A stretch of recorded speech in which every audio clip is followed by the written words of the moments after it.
मेरे मामा की बेटी बहुत कम उम्र में विधवा हो गई थी। वह दिखने में बहुत सुंदर थी, लेकिन उस समय वह गहरे दुख में डूबी हुई थी। उसकी हालत देखकर मैं उसे अपने घर कुछ दिनों के लिए ले आया था।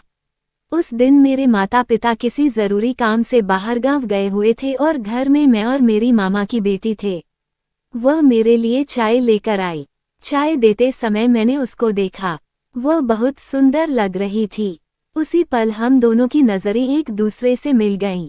मैंने चाय लिया और नमस्कार दोस्तों, मेरा नाम अमोल है। मेरी उम्र 30 साल है और हमारे छोटे से घर में मैं, मेरे माता पिता, बस हम 3 ही रहते हैं।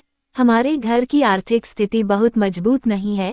थोड़ी बहुत खेती है और उसी खेती पर हमारा गुजारा चलता है।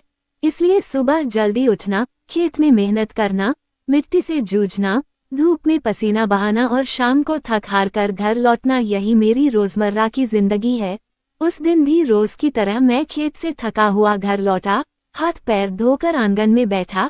शरीर की थकान धीरे धीरे उतरती महसूस हो ही रही थी कि माँ ने कहा, अमोल, तुम्हारे मामा का फोन आया था। मैं उत्सुकता से पूछ बैठा, क्या कहा? तो माँ की आवाज में साफ चिंता झलक रही थी। उन्होंने कहा, वे कह रहे थे कि रिंकू बहुत बीमार है, अकेली रहती है। उसके पति को गए 1.5 साल हो गए हैं, लेकिन वह अब तक उस दुख से बाहर नहीं निकल पाई है। इसलिए कुछ दिनों के लिए उसे अपने घर ले आओ और उन्होंने खास तौर पर तुम्हें ही बुलाया है। ये सुनते ही मैं पल भर के लिए चुप हो गया। मन में एक साथ कई विचार उमड़ पड़े।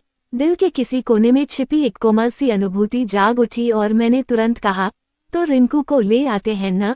तब माँ ने हल्के से सिर हिलाकर कहा, इसीलिए तो कह रही हूँ, कल तुम ही जाकर उसे ले आना। उस रात माँ ने गरम गरम खाना परोसा। हम तीनों शांति से खाना खा रहे थे, लेकिन मेरा मन बेचैन था क्योंकि रिंकू के ख्याल लगातार दिमाग में घूम रहे थे।